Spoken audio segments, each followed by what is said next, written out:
اللهم صل على سيدنا محمد يا رب صل وسلم دائما أبدا على حبيبي.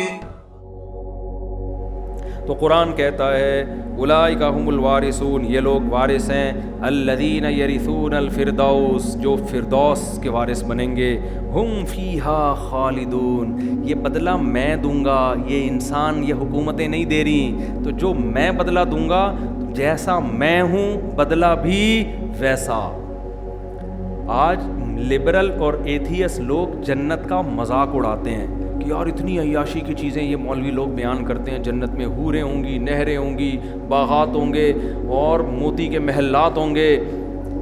بھائی جنت اگر خدا نے بنائی ہے اور نزلاً اکرام کے لیے بنائی ہے، نیک بندوں کے بدلے میں بنائی ہے کہ کچھ کرو گے تو ملے گی، اس کی جتنی تعریف کی جائے کم ہے.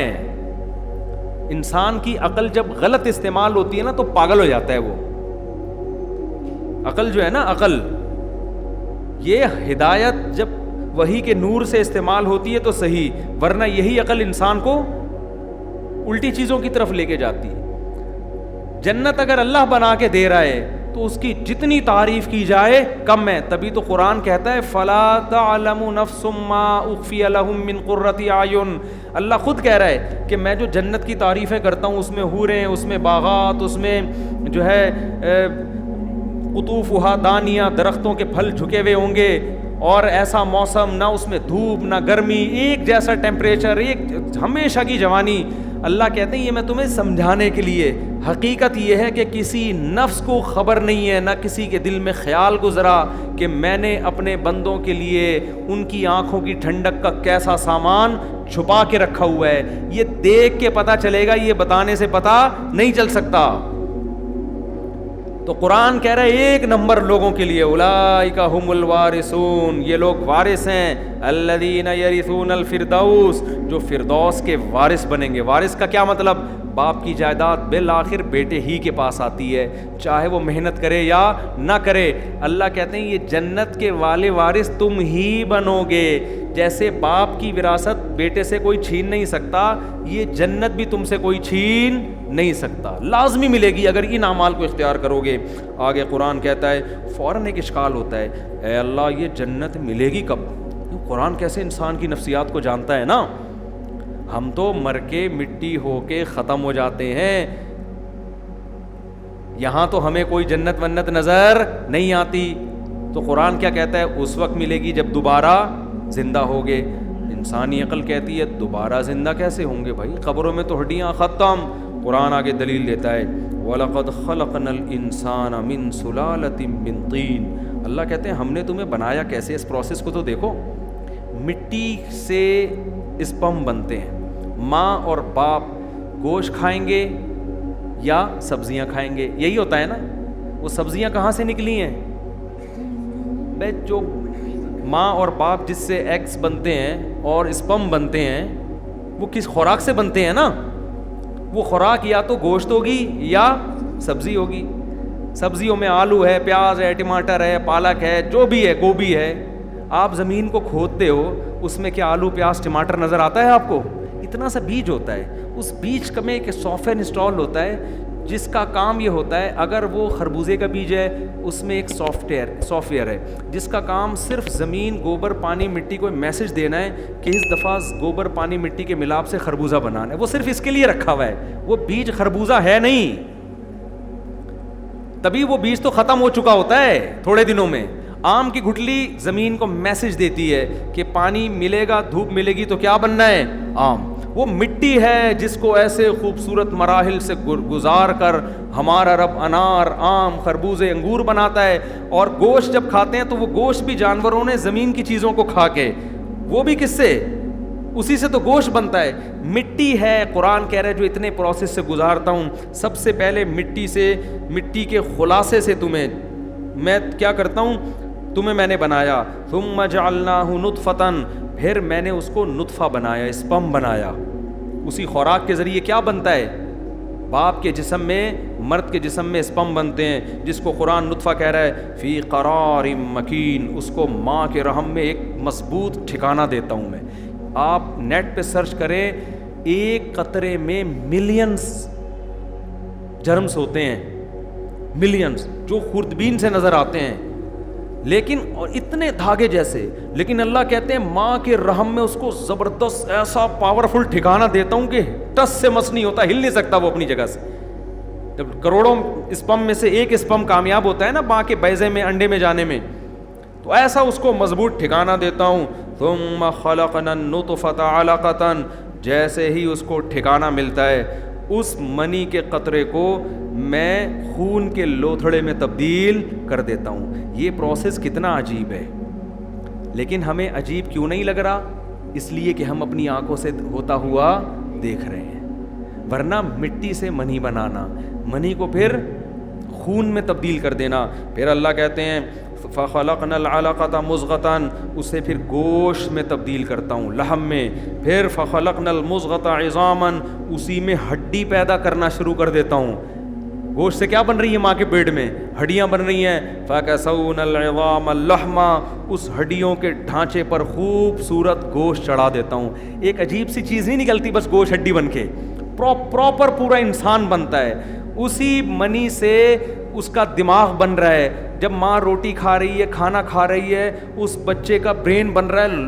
اتنی باریک باریک رگیں بلڈ کو سرکولیٹ کرنے کے لیے کہ ان رگوں کو اگر آپ کھولیں، چاند سے گھما کے زمین پہ لے آئیں، اتنی بڑی پائپ لائنیں ہیں جن میں خون سرکولیٹ کرے گا. وہ پورے پائپ بھی ماں کے پیٹ میں بنے، ان پائپوں کو سمیٹ کے گچھا بنا کے بچے کی کھوپڑی میں اللہ نے فٹ کر کے ناریل جیسی کھوپڑی اوپر سے مضبوط بنا کے پیک کر دیا اس کے اندر. پھر دل بنا دیا اس کا، وہ دل ہارٹ بیٹ شروع ہوتی ہے، گردے، پھیپھڑے، کلیجے، یہ سارے مراحل کس سے ہو رہے ہیں؟ مٹی سے. قرآن مٹی کو کیوں فوکس کر رہا ہے؟ اس لیے کہ اعتراض یہ ہوتا ہے اللہ مٹی سے دوبارہ کیسے بنیں گے؟ تو اللہ کہتے ہیں ابھی تو مٹی سے بن رہے ہو،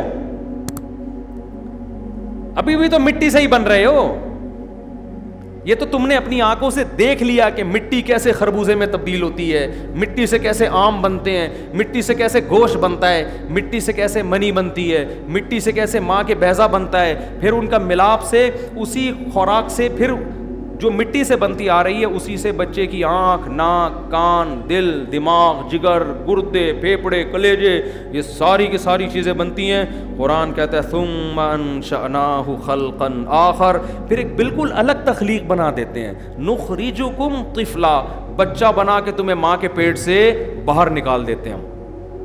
یہ بالکل الگ چیز ہے. وہ کیا مٹی کا کھلونا ماں کے پیٹ میں بنایا، اور جب تیار ہو گیا ماں کے بطن سے باہر نکالا، اور ماں کی چھاتیوں میں اس کی خوراک کے لیے دودھ کے 2 چشمے جاری کر دی. ایتھیسٹ تو کہتا ہے اتفاق سے، ایوولوشن کا نتیجہ ہے. وہ بھائی ایوالو خود سے کوئی چیز اپنے آپ کو اتنے اچھے طریقے سے آٹومیٹیکلی نہیں کر سکتی. یہ کیا بات ہے؟ ادھر پیدا ہوا، ادھر ماں کی چھاتیوں میں دودھ، اسی مٹی سے اب کیا بن رہا ہے؟ دودھ. قرآن آگے کیا کہتا ہے؟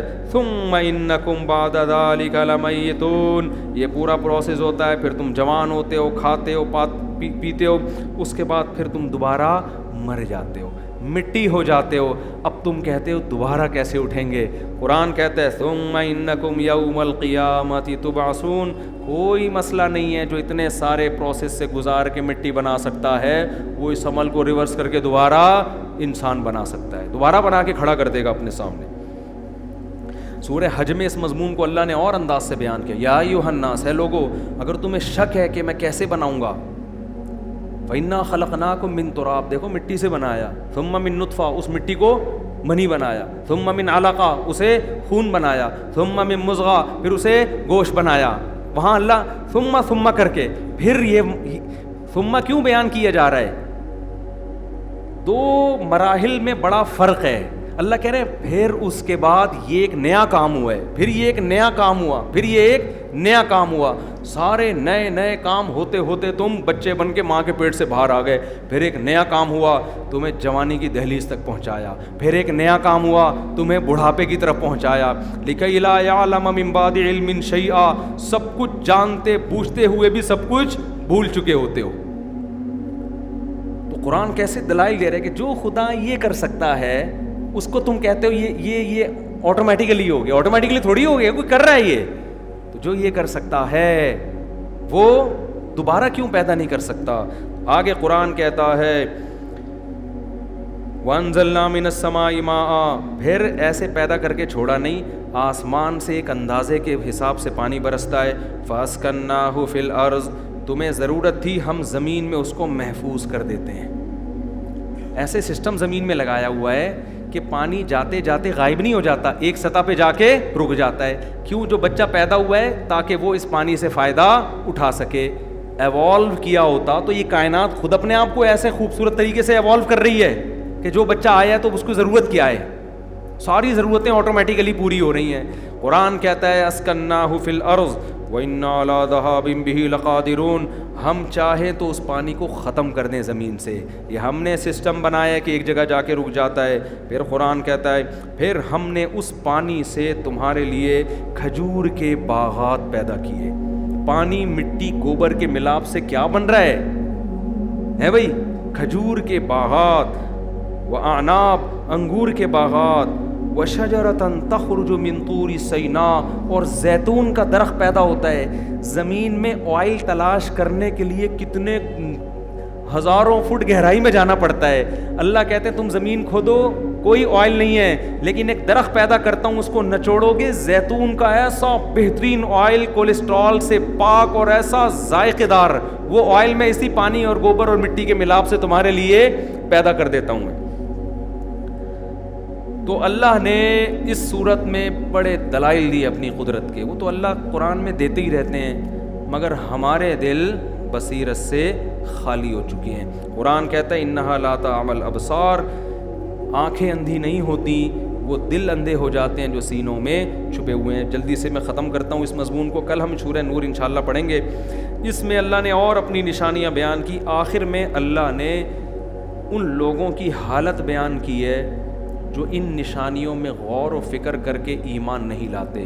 قرآن کہتا ہے ایک وقت آتا ہے اذا جاء احدہم الموت, جب ان میں سے موت کا وقت آئے گا تو پھر جب تم آخرت کی ہولناکیوں کو, برزخ کی تباہ کاریوں کو اپنی آنکھوں سے دیکھو گے, پھر کہو گے رب ارجعون, اے اللہ مجھے واپس بھیج دے. اللہ فرمائیں گے کلا, اب نہیں ہو سکتا, اب یہ نہیں ہو سکتا.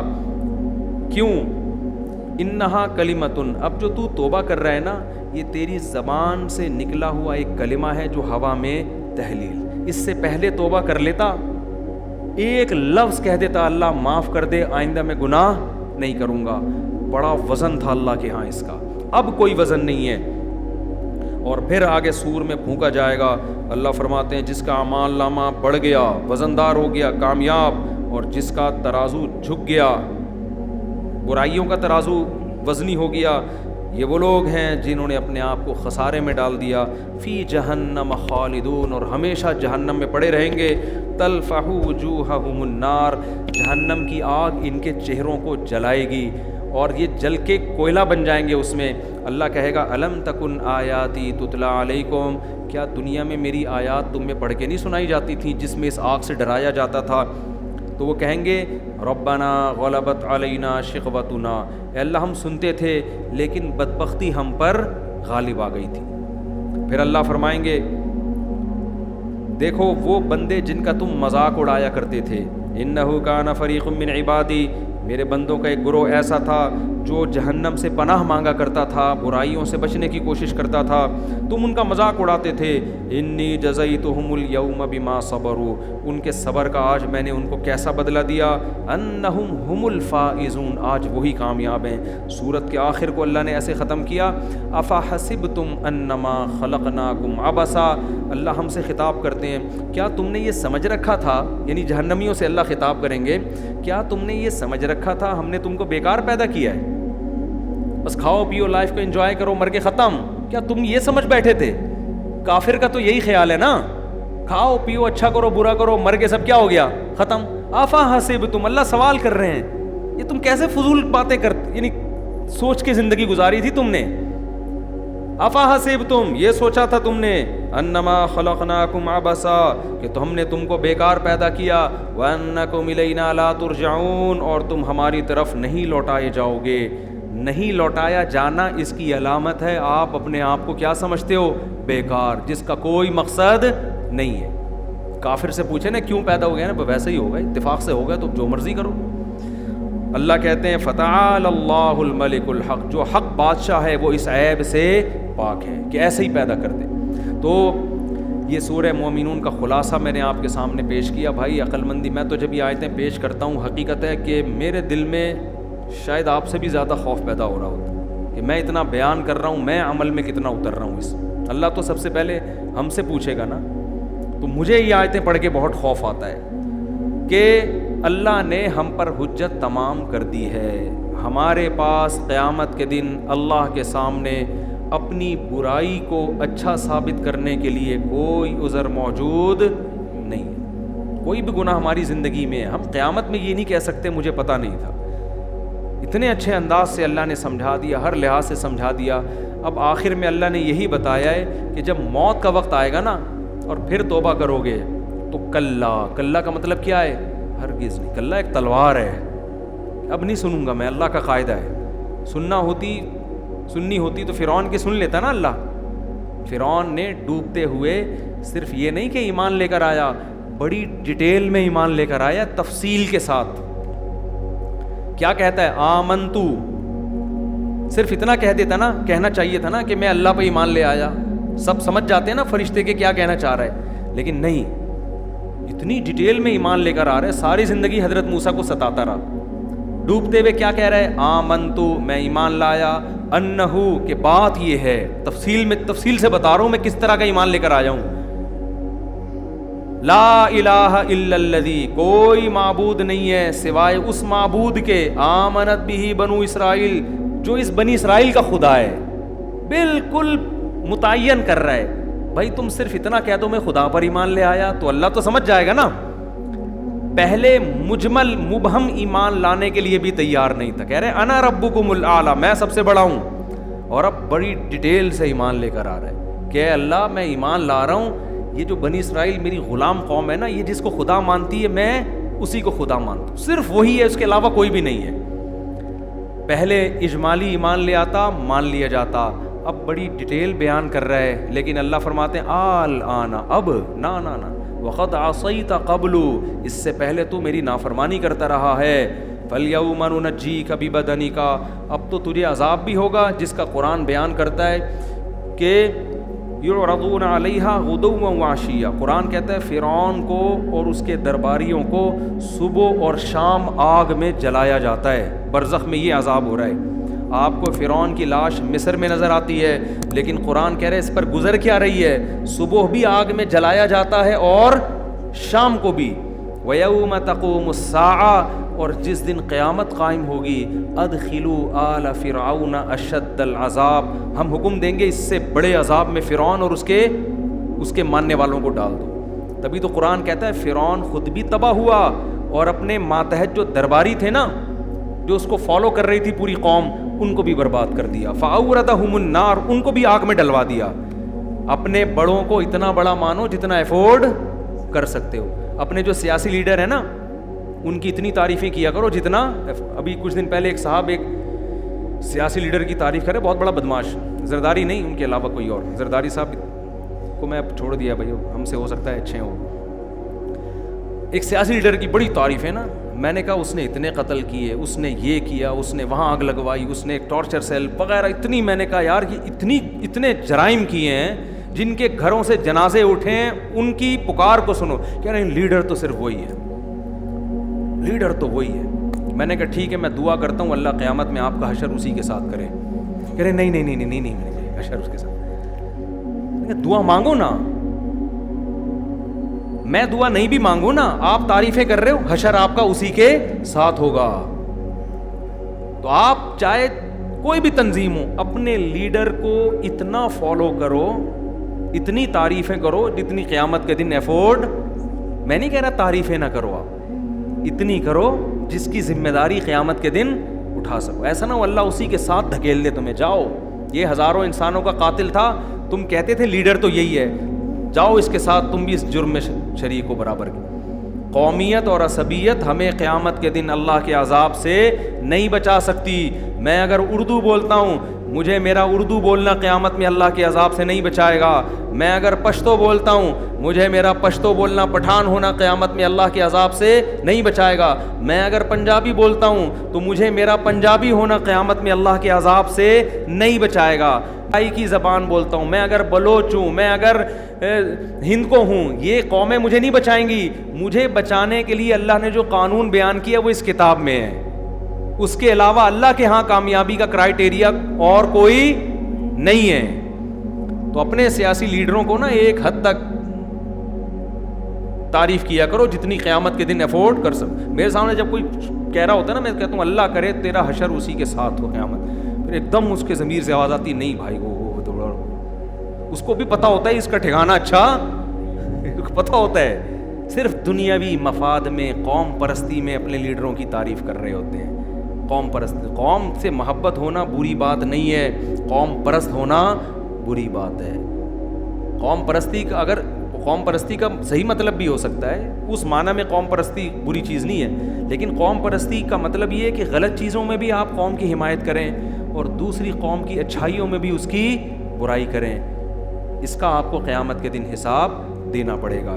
تو ہمیں فرعون نظر تو آتا ہے, لیکن قرآن کہہ رہا ہے صبح و شام اسی سے عذاب قبر بھی ثابت ہوتا ہے. اور یہ جو لوگ کہتے ہیں جن کو قبر میں دفناتے نہیں کیسے عذاب ہوتا ہے, تو اللہ تو کہہ رہے ہیں فرعون کو نہیں دفنایا, اس کا جسم محفوظ ہے, پھر بھی اس کو ہو رہا ہے.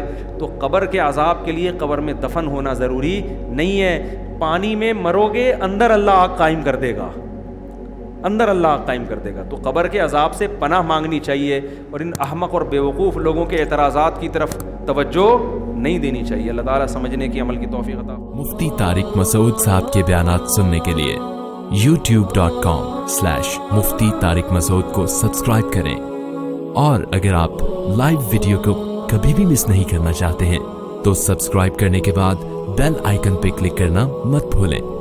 جزاک اللہ.